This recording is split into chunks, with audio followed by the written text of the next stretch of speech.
नमस्कार, मैं जितेंद्र चतुर्वेदी। पहले तो आपसे आग्रह रहेगा कि मतांतर का आर्थिक सहयोग करिए। डिटेल जो है वो डिस्क्रिप्शन में दिया गया है, वहाँ जाइए और जो मुमकिन हो सके वो सहयोग करिए। थैंक्स का भी एक विकल्प है, उसे भी आप चुन सकते हैं और अगर सब्सक्रिप्शन लेते हैं तो और भी अच्छी बात है। अब आते हैं उस मसले पर जो ये बता रहा है कि मूड ऑफ द नेशन क्या है। चौंकिएगा नहीं। वैसे तो ये सर्वे जो है वो इंडिया टुडे कराता है, जनवरी और अगस्त में आता है, लेकिन अभी हमने सोचा कि हम भी जान समझ लेते हैं कि साहब जो जनता है वो सोच क्या रही है। खास तौर से यूजीसी रेगुलेशन के बाद क्या कुछ चल रहा है उस वर्ग के मन में जो पीएम से, बीजेपी से नाराज है इस बात को लेकर कि आखिर वो ऐसा कर कैसे सकते हैं। वो पार्टी जो हिंदुत्व के नारे के साथ आई, जो सनातन एकता के नारे के साथ आई, वो जाति जाति कैसे खेल सकती है। क्या ये वाकई में कोई विमर्श चल रहा है? जब ये जानने समझने की कोशिश की तो उसके लिए हमने जो हमारा कल का कार्यक्रम है उसमें हमने 3-4 कार्यक्रम किए और वो कार्यक्रम सीधे तौर पर प्रो बीजेपी और मोदी थे। अब वहां जिस तरह से प्रतिक्रिया आई, उस प्रतिक्रिया ने 2-3 चीजें बड़ी साफ कर दी। वो क्या है उस पर हम लोग बात करेंगे। और इसके अलावा एक्स पर जिस तरह का माहौल दिखाई दे रहा है, खास तौर से ये जो कहा जा रहा है ना कि भारतीय जनता पार्टी अब भीम जनता पार्टी हो गई है, ये वाला जो मामला, थोड़ा इसको भी हम लोग समझेंगे। लेकिन पहले जो हमने पाया वो आपके साथ साझा करते हैं। देखिए, इस यूजीसी वाले मसले ने 3-4 चीजों को दोबारा कुरेद दिया है। यानी आप कहें कि घाव पहले से था और इस रेगुलेशन ने उस पर नमक छिड़क दिया है। घाव क्या है? घाव है आरक्षण का। वो आरक्षण दो इनलॉजिकल है, ठीक है। वो आरक्षण जो थोपा गया है सामान्य वर्ग पर, वो आरक्षण जो वोट बैंक की पॉलिटिक्स के तहत तमाम राजनीतिक दल उसे बनाए रखने में अपनी रुचि रखते हैं।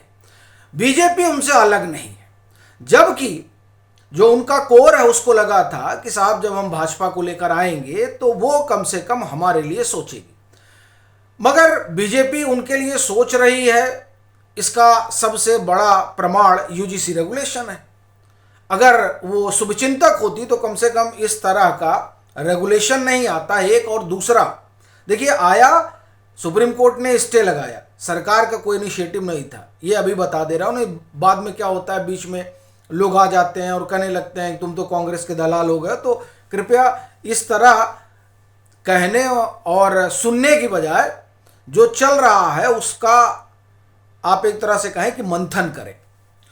तो खैर, तो हम लोग ये कह रहे थे कि उनको लगा था कि साहब ये कांग्रेस से अलग कुछ करेंगे, लेकिन अलग जैसा कुछ है नहीं। अभी मैं एक्स पर ही देख रहा था, किसी ने एक तस्वीर साझा की है जिस तस्वीर में बीजेपी का एक टेन्योर भगवा है, दूसरा टेन्योर हरा है और तीसरा टेन्योर जो है वो क्या हो गया है, वो नीला हो गया है। और ये जो नीलिमा छाई है वही नीलिमा कोर को परेशान कर रही है कि भैया ठीक है। अभी देखिए, किसी ने अनिल मिश्रा का एक बयान साझा किया है जिसमें वो कह रहे हैं कि अगर ये मजबूत हो ही गए हैं तो इनको आरक्षण देने की क्या जरूरत है। और वैसे देखिए, ये जो आरक्षण वाला मसला है ये बहुत पुराना है और समय समय पर इस पर विमर्श खड़ा होता रहा है कि आरक्षण वोट बैंक की राजनीति के तहत दिया जाना चाहिए या फिर जरूरत के लिहाज से दिया जाना चाहिए। ये तो तय होना चाहिए ना कि किसको जरूरी है। तो जो कुछ हमने कल कार्यक्रम किया, उस कार्यक्रम का हासिल ये रहा कि साहब बीजेपी को लेकर और उससे भी ज्यादा प्रधानमंत्री नरेंद्र मोदी को लेकर गजब नाराजगी है। और यह उस व्यक्ति के खिलाफ नाराजगी है जिनको लेकर एक दौर में कहा जाए कि एक छत्र राज था लोकप्रियता के लिहाज से। आप पीएम के बारे में बोल दिए झगड़ा हो जाता था, अभी पीएम के पक्ष में बोल दीजिए तो झगड़ा हो जा रहा है। यही सोशल मीडिया का मंच है। इसी मंच पर अगर आप ये कह देते थे कि प्रधानमंत्री ठीक काम नहीं कर रहे हैं तो यही मंच दौड़ा लेता था उन लोगों को जो लोग ये कहते थे कि पीएम ठीक से काम नहीं कर रहे हैं। अब यही मंच है। अभी मैंने कल कहा कि पीएम बड़ा अच्छा काम कर रहे हैं, लोगों ने दौड़ा लिया। इससे यह स्पष्ट होता है कि ये जो यूजीसी है इसने किस तरह का एक मोमेंटम पैदा किया है।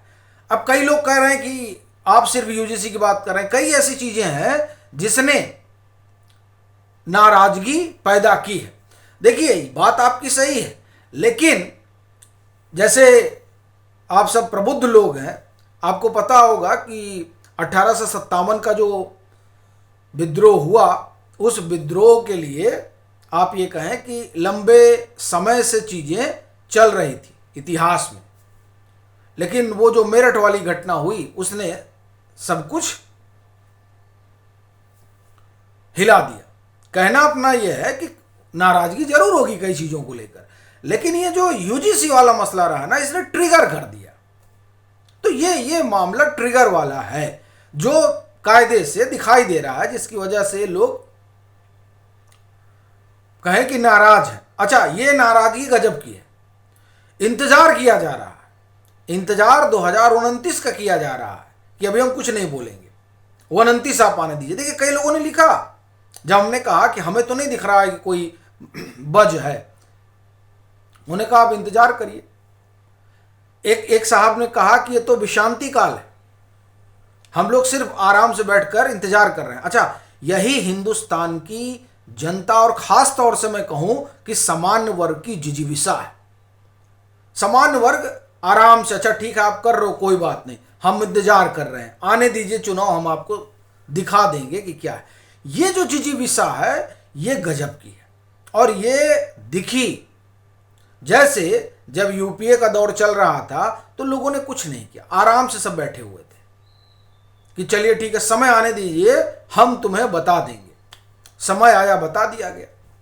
अब अगर सरकार कुछ इसमें सुधार वगैरह नहीं करती है तो फिर सब समय का इंतजार कर रहे हैं, और वो समय आएगा तो अपने मताधिकार के जरिए वो बताएंगे। जैसे मध्य प्रदेश में बताया गया था 2018 में।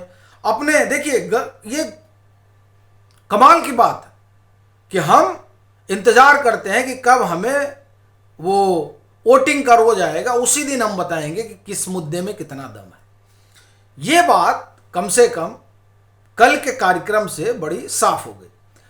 कुछ लोग भ्रम में हैं, भ्रम में इसलिए भ्रम नहीं, भ्रम ही कहना ठीक होगा, कि उनको लग रहा है कि नहीं कोई फंडिंग हो रही है। देखिए क्या है कि जब भी सरकार के खिलाफ आवाम नाराज होती है और उसे कोई आवाज़ देने की कोशिश करता है तो इसी तरह का एक बवंडर खड़ा किया जाता है। ठीक है, अब आइए कि दरअसल सोशल मीडिया पे क्या चल रहा है। सोशल मीडिया पे एक ही पोस्ट जो है वो बड़ी मुझे दिखी कि हाँ साहब ये पोस्ट तो गजब की है। और ये एक तो जो है कपिल मिश्रा ने की है। कपिल मिश्रा ने बताया है कि प्रधानमंत्री श्री नरेंद्र मोदी के नेतृत्व में भारत को 11 सालों में क्या मिला है। अब उन्होंने डिटेल दिया कि साहब 39% मुद्रा ऋण ST SC OBC उद्यमियों को। अब देखिए यहीं से शुरू हो जाता है कि आप बताना क्या चाहते हैं।